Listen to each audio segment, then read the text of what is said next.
Welcome, Andy Salembier at Accolade Partners, to this INBrief for the Inside Network. Good to see you, Laurence. Thank you so much for the time.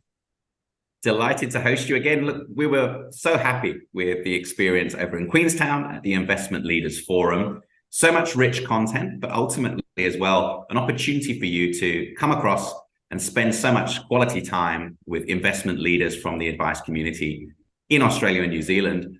What were your key learnings from their dilemmas, their challenges, and the work that they're doing? Yeah, it was a really interesting conference for me. As a partner at a US-based private equity fund of funds manager, my view on the world is much more narrow than I think the broader investment landscape. And also, it's much more narrow than the broad group of individuals that were at the conference. And I thought it was really interesting to learn about how New Zealand and Australian entities think about and dig in and construct a broad and diversified portfolio. As we talked about, we have a number of limited partners in that region, but there's only so far you can go to understand how they think about portfolio construction. So to me, I think the thing I took most out of the conference was getting a better understanding of how various groups within the New Zealand, Australia, and broader region think about building portfolios. There's also some more distinct niche strategies that I thought was really interesting. There was a interesting segment on power generation. There was a segment that really dove into Japan. There was a segment that talked about growth investing within the region, which is a little different than the growth investing we do. But those were more niche segments that I found really interesting. Let's talk about your niche. How has that evolved over the past few years, particularly a decade of considerable change in capital markets? Yeah, so it's funny. One of the things that's evolved a lot is the definition of growth equity. I think has been really taken over by later stage venture managers as they call their later stage expansion stage product growth equity product. And to us, growth equity is really about finding modest sized, bootstrapped, profitable businesses that need one round of financing to help grow that business to some type of exit. And that exit is typically an M&A type of event. So that is one thing that has evolved, is just kind of the definition of growth equity. I think also in that space, firms have moved up market, and this has been a constant trend that we've seen over the last few years and really over the last 20 years when we started allocating to this space. Managers will start out a little bit smaller, doing smaller deals at smaller fund sizes. And over the course of 4 or 5 fund cycles, you see the target companies that they're looking at go up significantly in size, and you see their fund sizes moving up in size. So that's one of the things that I've definitely seen evolved over the years.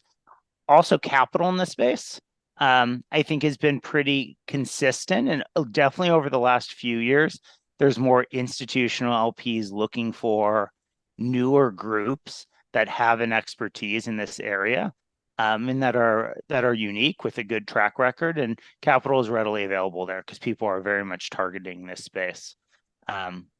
Other things have been more consistent. I would say M&A has been consistent, and the type of M&A transactions have been pretty consistent across both financial buyers and strategics. You reference venture capital. That's obviously something that a lot of advisors think about and might be discussing with clients. Where do you see the key differences in your world in growth equity? Yeah, so to me, the key difference here is the type of business and what the ultimate outcome is going to be. Liquidity, there's often a disconnect on liquidity and the scale of a business over time. Venture often is going for larger outlier type of returns. That often results in the need to raise multiple rounds of capital, which also results in returns being much more hits driven. I would say in private equity, growth equity, which is what we're talking about, I think there is more alignment with management. It's only one round of capital. It is less hits driven, and we've seen very consistent returns. The loss rates tend to be very modest, given that these are profitable businesses that are growing nicely. So those are kind of the core differences that we see between venture. Similar sector exposure, definitely different return characteristics. And at Accolade, you've referred to some of the key traits, but what characteristics are the most salient you're looking for in a potential business? Yeah, so in this private equity growth space, our managers are looking for companies that are profitable or could be profitable with a small adjustment in operations. They've typically not raised outside capital, so they've typically been bootstrapped. Sometimes friends and family will have a small round of financing. They typically also do not need future capital. So when they're thinking about the business model, this is really the one round of financing that they're going to raise, and it's going to allow them to either improve their operations or target a new vertical or maybe acquire a customer, but they're not looking to raise round after round of capital. They tend to have strong recurring revenue. So these are lots of software businesses. The margins tend to be high. The customer base tends to be very sticky and very diverse.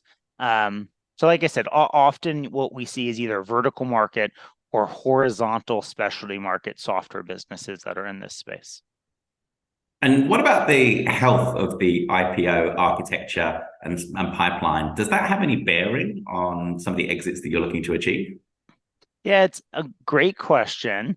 The IPO market, as you know, has been quite stagnant for a while, at least in the US.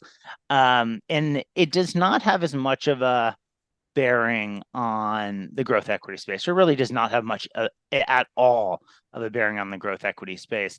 We see across the 20 years that we've done this and the 350 exits, we've seen about 95% of those exits come through M&A, and M&A has definitely expanded in terms of who's doing that M&A. So you have your classic strategic that's looking to incorporate some type of technology into their more traditional business.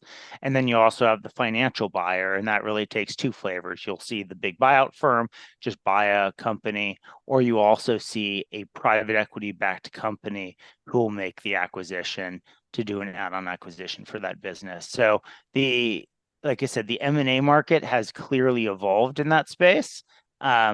Which has been great, and it has not needed the IPO market. The IPO market in the venture world was quite healthy a few years ago, and has been quite quiet the last 24 to 18 months. So it's in the growth equity space. It's nice to not necessarily have to have that IPO market to drive exits. And so, Andy, we had a marvelous atmosphere, experience, collegiate thinking. Now those advisors are back leading their practices and working with clients. We can chime in again and offer them some insights. What would you like their single one key takeaway to be from the contribution that you were able to make to the conversation? Yeah, we really believe that growth equity offers similar sector exposure as venture, similar to returns as venture, but with a risk profile much more similar to private equity. And I would think that it would be a great addition to many people's portfolio as a diversifier, to add private equity as part of their portfolio. Well, we were so glad to have you join us, and we hope very much that in the months, years, and decades to come, we'll host you again. And so thank you so much to Andy Salembier. Thank you so much. It was a wonderful event, and really appreciate the time and having the ability to present.